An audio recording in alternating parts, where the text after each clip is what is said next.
13 फरवरी 2026 की साकार मुरली। मीठे बच्चे, यहाँ तुम्हारा सब कुछ गुप्त है, इसलिए तुम्हें कोई भी ठाट नहीं करना है। अपनी नई राजधानी के नशे में रहना है। प्रश्न: श्रेष्ठ धर्म और दैवी कर्म की स्थापना के लिए तुम बच्चे कौन सी मेहनत करते हो? उत्तर में बाबा कहते, तुम अभी 5 विकारों को छोड़ने की मेहनत करते हो, क्योंकि इन विकारों ने ही सबको भ्रष्ट बनाया है। तुम जानते हो इस समय सभी देवी धर्म और कर्म से भ्रष्ट हैं। बाप ही श्रीमत देकर श्रेष्ठ धर्म और श्रेष्ठ दैवी कर्म की स्थापना करते हैं। तुम श्रीमत पर चल बाप की याद से विकारों पर विजय पाते हो। पढ़ाई से अपने आप को राज तिलक देते हो। गीत तुम्हें पाके। ओम शांति। मीठे मीठे रूहानी बच्चों ने यह गीत सुना। रूहानी बच्चे ही कहते हैं कि बाबा, बच्चे जानते हैं यह बेहद का बाप, बेहद का सुख देने वाला है, अर्थात वह सभी का बाप है। उनको सब बेहद के बच्चे आत्माएं याद करते रहते हैं, किस ना किस प्रकार से याद करते हैं, परंतु उनको यह पता नहीं है कि हमको कोई उस परमपिता परमात्मा से विश्व की बादशाही मिलती है। तुम जानते हो हमको बाप जो सतयुगी विश्व की बादशाही देते हैं, वह अटल अखंड अडोल है। वह हमारी बादशाही 21 जन्म कायम रहती है। सारे विश्व पर हमारी रजाई रहती है, जिसको कोई छीन नहीं सकता, लूट नहीं सकता। हमारी रजाई है अडोल, क्योंकि वह एक ही धर्म है। देवत है नहीं, वह है अदेवत राज्य। बच्चे जब भी गीत सुनते हैं तो अपनी राजधानी का नशा आना चाहिए। ऐसे ऐसे गीत घर में रहने चाहिए। तुम्हारा सब कुछ है गुप्त और बड़े बड़े आदमियों का बहुत ठाठ होता है, तुमको कोई ठाठ नहीं है। तुम देखते हो बाबा ने जिसमें प्रवेश किया है वह भी कितना साधारण रहते हैं। यह भी बच्चे जानते हैं, यहाँ हर एक मनुष्य अनराइटियस छी काम ही करते हैं, इसलिए बेसमझ कहा जाता है। बुद्धि को बिल्कुल ही ताला लगा हुआ है। तुम कितने समझदार थे, विश्व के मालिक थे, अभी माया ने इतना बेसमझ बना दिया है जो कोई काम के नहीं रहे हैं। बाप के पास जाने के लिए यज्ञ तप आदि बहुत करते रहते हैं, परंतु मिलता कुछ भी नहीं है। ऐसे ही धक्के खाते रहते हैं। दिन प्रतिदिन अकल्याण ही होता जाता है। जितना जितना मनुष्य तमोप्रधान हो जाते हैं, उतना उतना अकल्याण होना ही है। ऋषि मुनि जिनका गायन है वह पवित्र रहते थे, नैति नैति कहते थे। अभी तमोप्रधान बन गए हैं तो कहते हैं सिहोहम तवमम, सर्वव्यापी है, तेरे मेरे में सब में है। वो लोग सिर्फ परमात्मा कह देते हैं, परमपिता कभी नहीं कहेंगे। परमपिता उनको फिर सर्वव्यापी कहना, यह तो रॉन्ग हो जाता है, इसलिए फिर ईश्वर व परमात्मा कह देते। पिता अक्षर बुद्धि में नहीं आता है, करके कोई कहते भी हैं तो भी कहने मात्र। अगर परमपिता समझे तो बुद्धि एकदम चमक उठे। बाप स्वर्ग का वर्षा देते हैं, वह है ही हेवनली गॉड फादर। फिर हम नरक में क्यों पड़े हैं? अब हम मुक्ति जीवन मुक्ति कैसे पा सकते हैं? यह किसकी भी बुद्धि में नहीं आता है। आत्मा पतित बन पड़ी है। आत्मा पहले सतो प्रधान समझदार होती है, फिर सतो रजो तमो में आती है, बेसमझ बन पड़ती है। अभी तुमको समझ आई है। बाबा ने हमको यह स्मृति दिलाई है, जब नई दुनिया भारत था तो हमारा राज्य था। एक ही मत, एक ही भाषा, एक ही धर्म, एक ही महाराजा महारानी का राज्य था। फिर द्वापर में वाम मार्ग शुरू होता है। फिर हर एक के कर्मों पर मदार हो जाता है। कर्मों अनुसार एक शरीर छोड़ दूसरा लेते हैं। अभी बाप कहते हैं, मैं तुमको ऐसे कर्म सिखाता हूँ जो 21 जन्म तुम बादशाही पाते हो। भल वहाँ भी हद का बाप तो मिलता है, परंतु वहाँ यह ज्ञान नहीं रहता कि यह रजाई का वर्षा बेहद के बाप का दिया हुआ है। फिर द्वापर से रावण राज्य शुरू होता है। विकारी संबंध हो जाता है। फिर कर्मों अनुसार जन्म मिलता है। भारत में पूज्य राजाएं भी थे तो पुजारी राजाएं भी हैं। सतयुग त्रेता में सब पूज्य होते हैं, वहाँ पूजा व भक्ति कोई होती नहीं। फिर द्वापर में जब भक्ति मार्ग शुरू होता है तो यथा राजा रानी तथा प्रजा पुजारी भगत बन जाते हैं।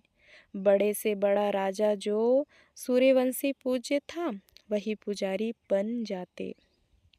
अभी तुम जो वाइसलेस बनते हो उसकी प्रलब्ध 21 जन्म लिए है। फिर भक्ति मार्ग शुरू होता है। देवताओं के मंदिर बनाकर पूजा करते रहते हैं। यह सिर्फ भारत में ही होता है। 84 जन्मों की कहानी जो बाप सुनाते हैं यह भी भारतवासियों के लिए है। और धर्म वाले तो आते ही बाद में हैं। फिर तो वृद्धि होते होते ढेर के ढेर हो जाते हैं। वैरायटी भिन्न भिन्न धर्म वालों के फीचर्स हर एक बात में भिन्न भिन्न हो जाते हैं।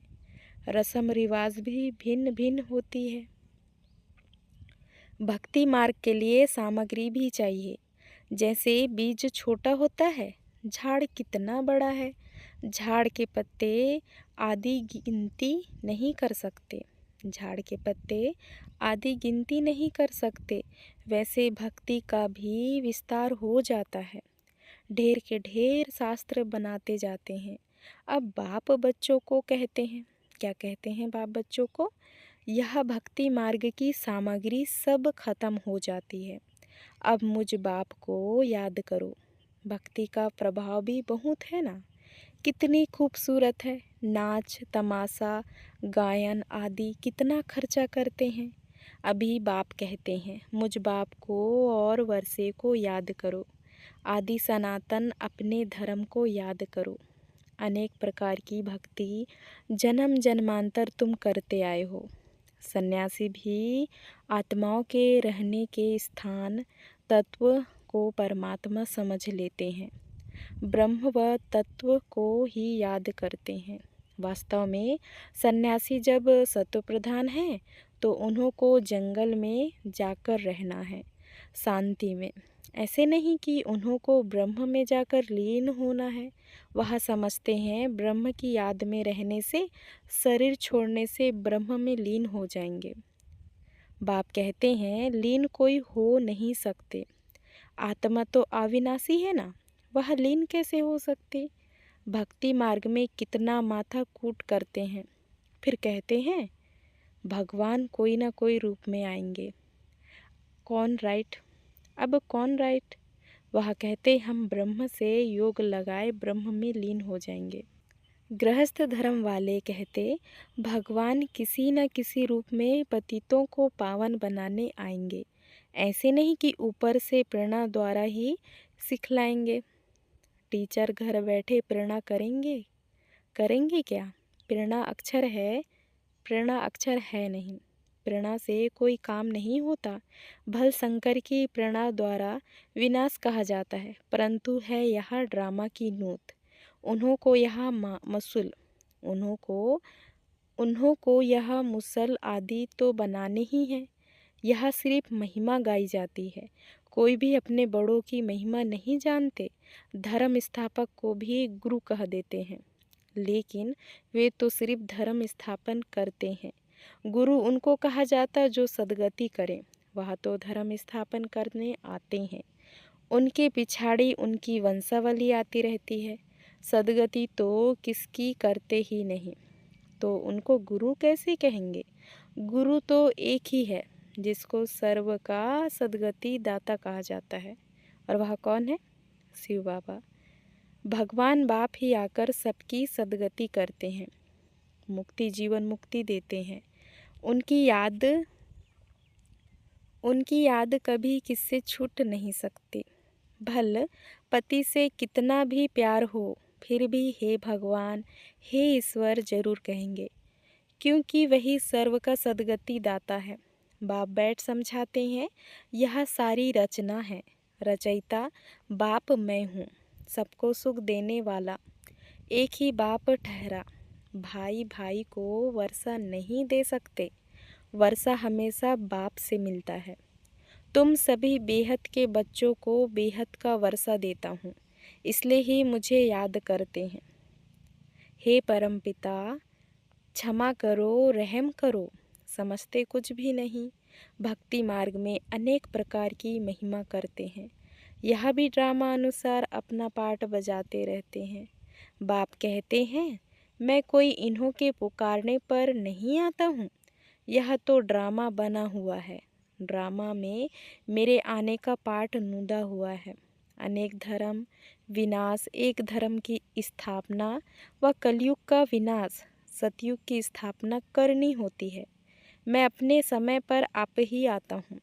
इस भक्ति मार्ग का भी ड्रामा में पार्ट है।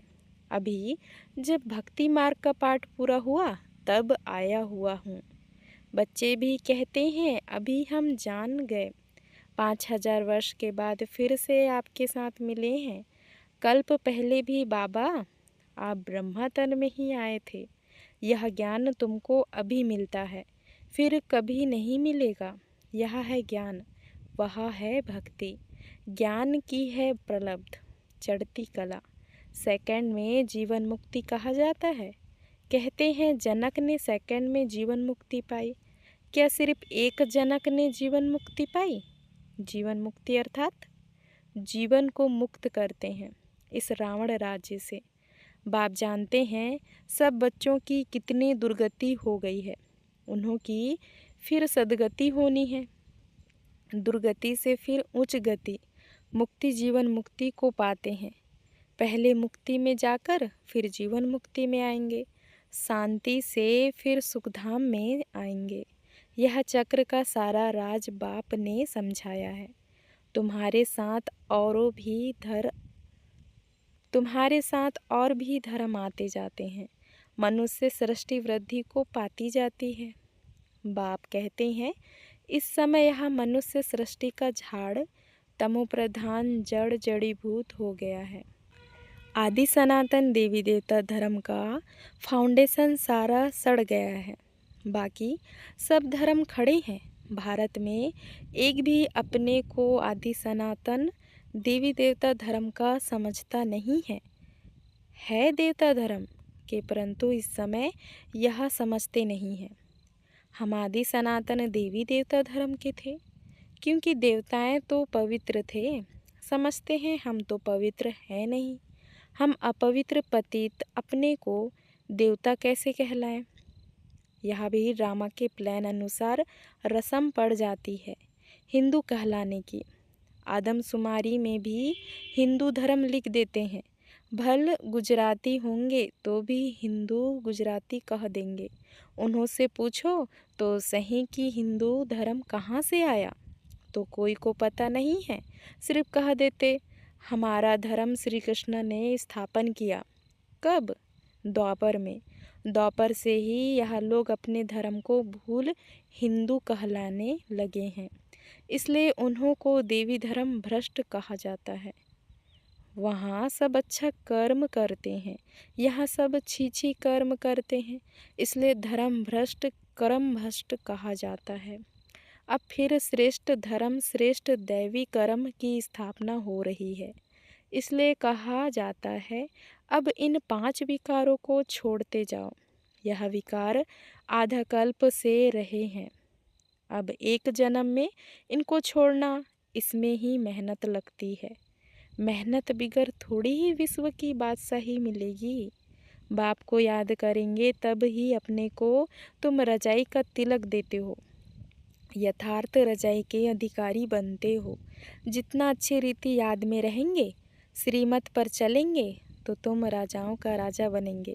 पढ़ाने वाला टीचर तो आया है पढ़ाने, यहाँ पाठशाला है ही मनुष्य से देवता बनने की। नर से नारायण बनने, नर से नारायण बनाने की कथा सुनाते हैं। यह कथा कितनी नामी ग्रामी है। इनको अमर कथा, सत्यनारायण की कथा, तिजरी की कथा भी कहते हैं। तीनों का अर्थ भी बाप समझाते हैं। भक्ति मार्ग की तो बहुत कथाएं हैं, तो देखो गीत कितना अच्छा है। बाबा हमको सारे विश्व का मालिक बनाते हैं, जो मालिक बना कोई लूट ना सके। अच्छा, याद प्यार लेते हैं। मीठे मीठे सिकल दे बच्चों प्रति माता पिता बाप दादा का याद प्यार और गुड मॉर्निंग। रूहानी बाप की रूहानी बच्चों को नमस्ते। हम रूहानी बच्चों की रूहानी माता पिता बाप दादा को याद प्यार और गुड मॉर्निंग, नमस्ते नमस्ते, शुक्रिया बाबा शुक्रिया। धारणा के लिए मुख्य सार। पहला पॉइंट, सदा यह स्मृति रखनी है कि हम एक मत, एक राज्य, एक धर्म की स्थापना के निमित्त हैं, इसलिए एकमत होकर रहना है। दूसरा पॉइंट, स्वयं को रजाई का तिलक देने के लिए विकारों को छोड़ने की मेहनत करनी है। पढ़ाई पर पूरा ध्यान देना है। वरदान, कर्मातीत स्टेज पर स्थित हो चारों ओर की सेवाओं को हैंडल करने वाले सिद्धि स्वरूप भव। विस्तार, आगे चलकर चारों ओर की सेवाओं के विस्तार को हैंडल करने के लिए भिन्न भिन्न साधन अपनाने पड़ेंगे, क्योंकि उस समय पत्र व्यवहार या टेलीग्राम, टेलीफोन आदि काम नहीं करेंगे। ऐसे समय पर वायरलेस सेट चाहिए। इसके लिए अभी अभी कम योगी, अभी अभी कर्मातीत स्टेज में स्थित रहने का अभ्यास करो, तब चारों ओर संकल्प की सिद्धि द्वारा सेवा में सहयोगी बन सकेंगे। स्लोगन, परमात्म प्यार की पालना का स्वरूप आपकी सहजयोगी जीवन है। अव्यक्ति सारे, एकता और विश्वास की विशेषता द्वारा सफलता संपन्न बनो। हर एक को दो बातें विशेष ध्यान में रखनी है। एक, सदा संस्कारों को मिलाने की यूनिटी। दूसरा, एक दो में विश्वास रख सदा संतुष्ट रहना और सबको संतुष्ट करना है। जब यह दोनों बातें सदा ध्यान पर रहेंगी, तब बाप जो है, जैसा है वैसा दिखाई देगा और प्रत्यक्षता होगी। अच्छा, ओम शांति। शुक्रिया बाबा शुक्रिया।